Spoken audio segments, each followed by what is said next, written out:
2020년 5월 3일 새벽 설교입니다. 오늘 본문은 다니엘서 3장 1절에서 30절까지 말씀입니다.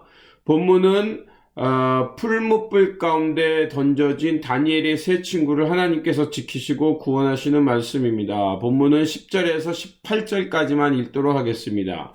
왕이여, 왕이 명령을 내리사 모든 사람이 나팔과 피리와 수금과 사명금과 양금과 생황과 및 모든 악기 소리를 듣거든 엎드려 금 심상에 절할 것이라.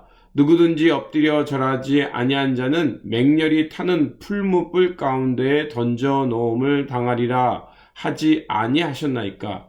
이제 몇 유대 사람 사드락과 메삭과 아벳느고는 왕이 세워 바벨론 지방을 다스리게 하신 자이거늘 왕이여, 이 사람들이 왕을 높이지 아니하며 왕의 신들을 섬기지 아니하며 왕이 세우신 금 신상에 절하지 아니하나이다. 느부갓네살 왕이 노하여 분하여 사드락과 메삭과 아벳느고를 끌어오라 말하매 드디어 그 사람들을 왕의 앞으로 끌어온지라. 느부갓네살이 그들에게 물어 이르되 사드락 메삭 아벳느고야, 너희가 내 신을 섬기지 아니하며 내가 세운 금 신상에게 절하지 아니한다 하니 사실이냐? 이제라도 너희가 준비하였다가 나팔과 피리와 수금과 사명금과 양금과 생황과 및 모든 악기 소리를 들을 때 내가 만든 신상 앞에 엎드려 절하면 좋거니와 너희가 만일 절하지 아니하면 즉시 너희를 맹렬히 타는 풀무불 가운데 던져 넣을 것이니 능히 너희를 내 손에서 건져낼 신이 누구이겠느냐 하니 사드락과 메삭과 아벳느고가 왕께 대답하여 이르되 느부갓네살 왕이여, 우리가 이 일에 대하여 왕께 대답할 필요가 없나이다. 왕이여, 우리가 섬기는 하나님이 계신다면 우리를 맹렬히 타는 풀무불 가운데서 능히 건져내시겠고 왕의 손에서도 건져내시리이다. 그렇게 하지 아니할지라도 왕이여, 우리가 왕을 신들을 섬기지도 아니하고 왕이 세우신 금 신상에 절하지도 아니할 줄 아옵소서. 본문의 사건은 당시에 있었던 큰 사건을 말하고 있습니다. 삶의 상황은 항상 이 어려운 도전과 유혹 속에 있다는 것을 말해주는 것입니다. 우리가 말씀을 읽고 말씀을 따라 산다는 것은 단순히 종교적 교리나 철학, 도덕적 교훈을 얻는 것에 그치지 않습니다. 우리 영혼을 살리시고 우리 인생 가운데 하나님의 역사가 성취되어 간다는 것을 믿고 따라가는 것입니다. 그렇게 말씀을 통해서 다시 한번 삶의 진리가 무엇인지 발견하고 하나님의 축복 가운데 살아가는 저와 여러분들이 되시기를 바랍니다. 오늘 본문 1절은 이렇게 말하고 있습니다. 느부갓네살 왕이 금으로 신상을 만들었으니 높이는 60규빗이요 넓이는 6규빗이라. 그것을 바벨론 지방 두라 평지에 세웠더라. 바벨론 왕 느부갓네살 왕은 두라 평지의 금 신상으로 만든 자신의 모양을 세웠습니다. 금으로 만든 모양을 이제 신이라 여기며 세웠습니다. 왜 평지에 금으로 자기 모습을 만들었을까요? 그것은 자신이 이 모든 땅을 지배하는 왕인 동시에 신이라는 것을 드러내기 위함입니다. 사람의 신격화죠. 오늘날 많은 사람들이 높은 빌딩을 짓고 혹은 그 빌딩에 올라가 있으려고 합니다. 왜 그럴까요? 바로 자신이 신처럼 되고 싶다는 욕망을 투사한 것입니다. 그리고 제국의 모든 백성들을 불러서 나팔과 악기 소리가 나면 금 신상에 절하라고 명령을 내립니다. 그래서 5절에 보면 이렇게 말하고 있죠. 너희는 나팔과 피리와 수금과 사명금과 양금과 생황과 모든 악기 소리를 들을 때에 엎드려 느부갓네살 왕이 세운 금 신상에 절하라 라고 말합니다. 그런데 여기서 재미있는 표현이 나오죠. 수금이라는 것은요, 나무로 만든 작은 하프처럼 생긴 것이고 또 삼현금이라는 것은 세 줄짜리 기타처럼 생긴 겁니다. 그리고 또 양금이라는 것은 직사각형처럼 생긴 검은고와 비슷합니다. 그리고 생황이라는 것은요, 중국 악기로 알려져 있는데요. 입으로 불어서 소리가 나팔을 타고 하늘로 이렇게 올라가는 악기입니다. 자, 그러면 이것을 통해 볼 수 있는 것은 뭐겠습니까? 지금 세상의 모든 악기들을 동원해서 아주 성대한 오케스트라를 만들어서 이제 바벨론 왕 느부갓네살을 찬양하라는 것입니다. 바로 사람을 신격화하고 있는 거죠. 만약 그 신상에 절하지 않으면 맹렬히 타는 풀무불에 던지겠다는 엄한 명령이 내려졌던 것입니다. 오늘 우리가 살아가는 시대에도 우상에게 절하라고 강요하는 시대와 비슷합니다. 바벨론 시대처럼 금 신상을 세워놓고 절하라고 하지는 않지만 사람들에게 우상 숭배를 강요하는 시대인 것은 틀림이 없습니다. 보이지 않는 강력한 무엇인가에 현대판 우상이 되어 있습니다. 그리고 그것에 사람들을 몰아넣어가고 있죠.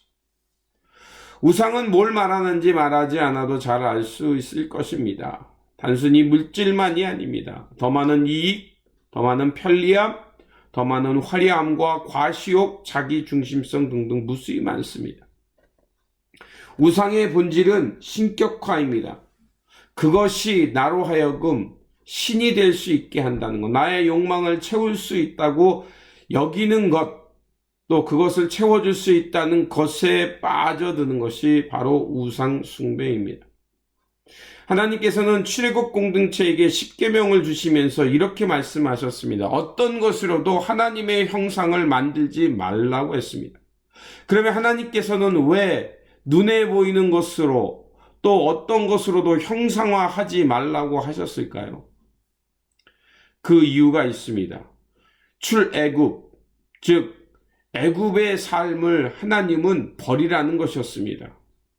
애굽은 어떤 곳이었습니까? 애굽의 왕 바로, 특권층, 그 특권층을 위해 무수히 많은 사람들이 희생당하고 노역에 당하고 고통당하고 죽임당하는 그 세상을 버리고 하나님의 나라로 나가는 것이 바로 출애굽입니다.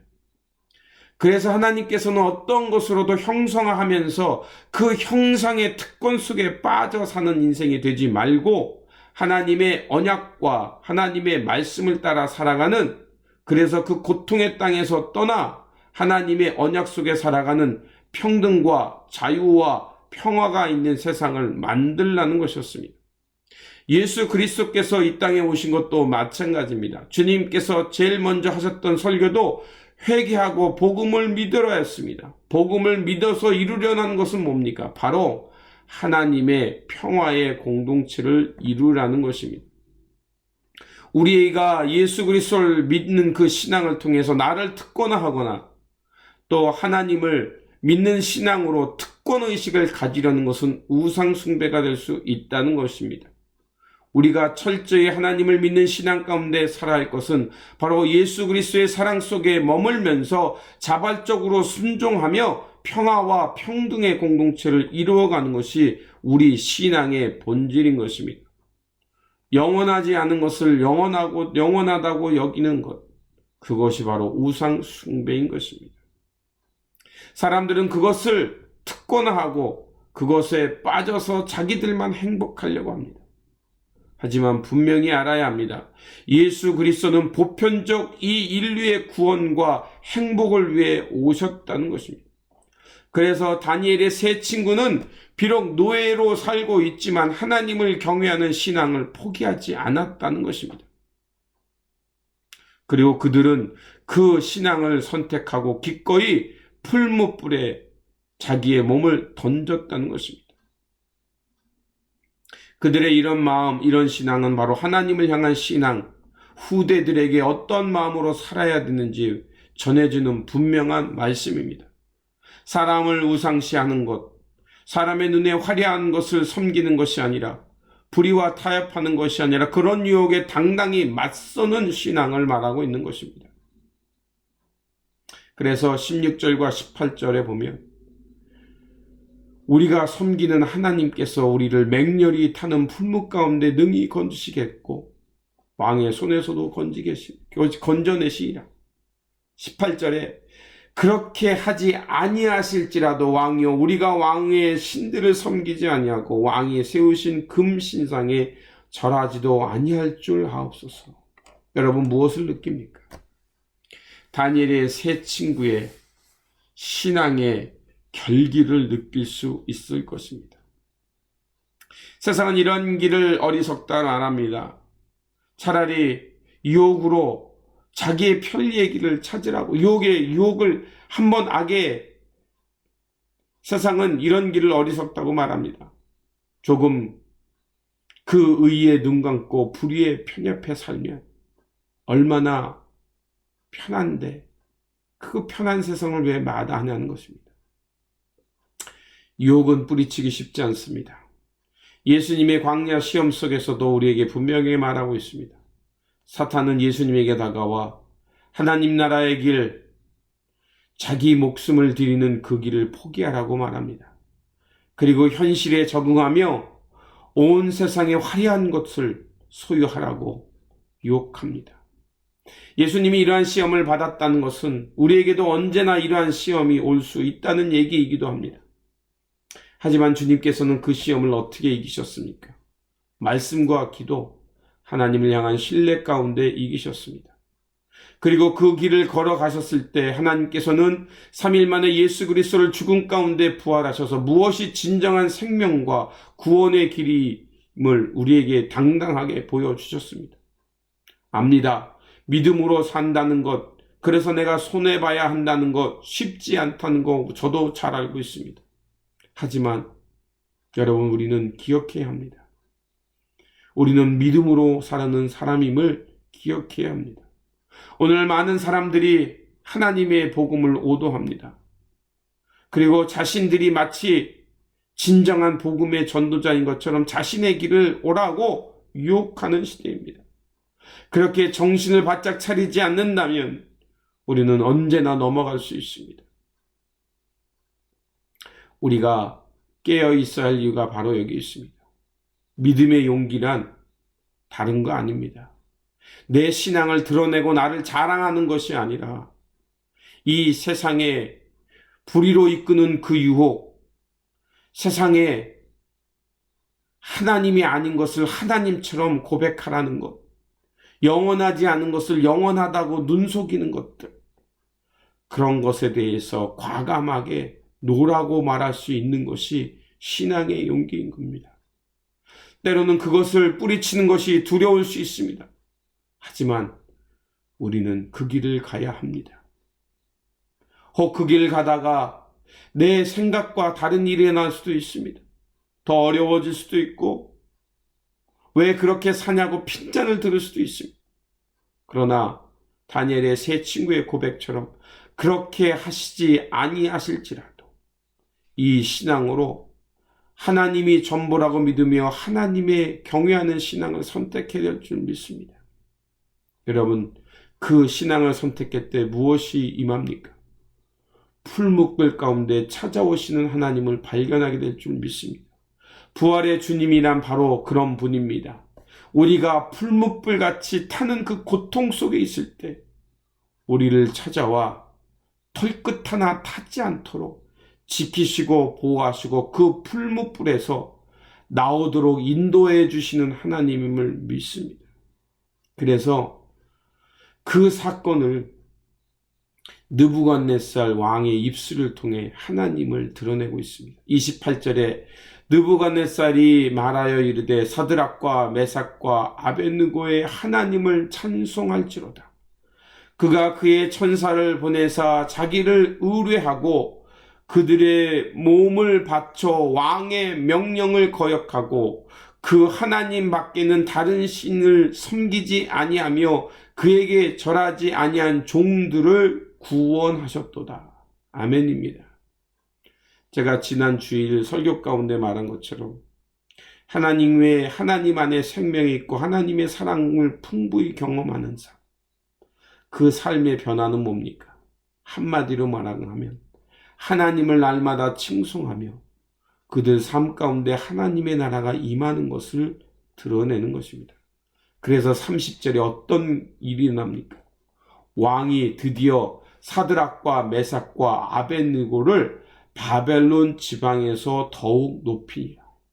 우리가 하나님의 길을 택하면 그곳이 낮아지지만 그 낮은 곳을 통해 하나님의 영광이 드러나는 줄 믿습니다. 하나님은 그런 분입니다. 우리의 인생 속에 늘 함께 하시면서 풀무불 같은 데서 우리를 지키시고 구원하시는 하나님입니다. 그 하나님이 오늘 우리와 함께하는 줄 믿습니다. 그 하나님이 오늘도 우리를 지키고 있음을 믿습니다. 이것이 바로 믿음을 통해 얻는 지혜인 줄 믿습니다. 그러므로 보이는 것, 비교하는 것에 마음 두지 마시고 말씀과 기도, 침묵 가운데 주님을 깊이 묵상하면서 생의 위기와 폭풍 속에 우리를 찾아와 도우시고 건지시고 지키시는 부활의 주님을 만나 그 주님과 함께 동행하며 살아가는 이 참 신앙인의 삶의 자리가 되시기를 다시 한번 주님의 이름으로 축원드립니다. 아멘. 기도하겠습니다. 구원의 반석이신 하나님, 우리는 눈에 보이는 것에 집착하며 그것을 소유하며 다른 사람과 비교하며 높아지려고 합니다. 하나님 아닌 것에 유혹에 빠지지 않도록 지켜주시옵소서. 주님, 다니엘의 세 친구처럼 세상 유혹과 허세 속에서 참 신앙을 발견하게 하시고 그 믿음을 지키며 살아가도록 지켜주시옵소서. 혹 그 길을 가다가 고난이 있다 하여도 그리 아니하실지라도 나를 지키시는 하나님을 믿겠노라는 이 신앙으로 하나님만을 경외하며 살아가는 신실한 그리스도인 되게 하여 주시옵소서. 우리 구주 예수 그리스도의 이름으로 기도드립니다. 아멘.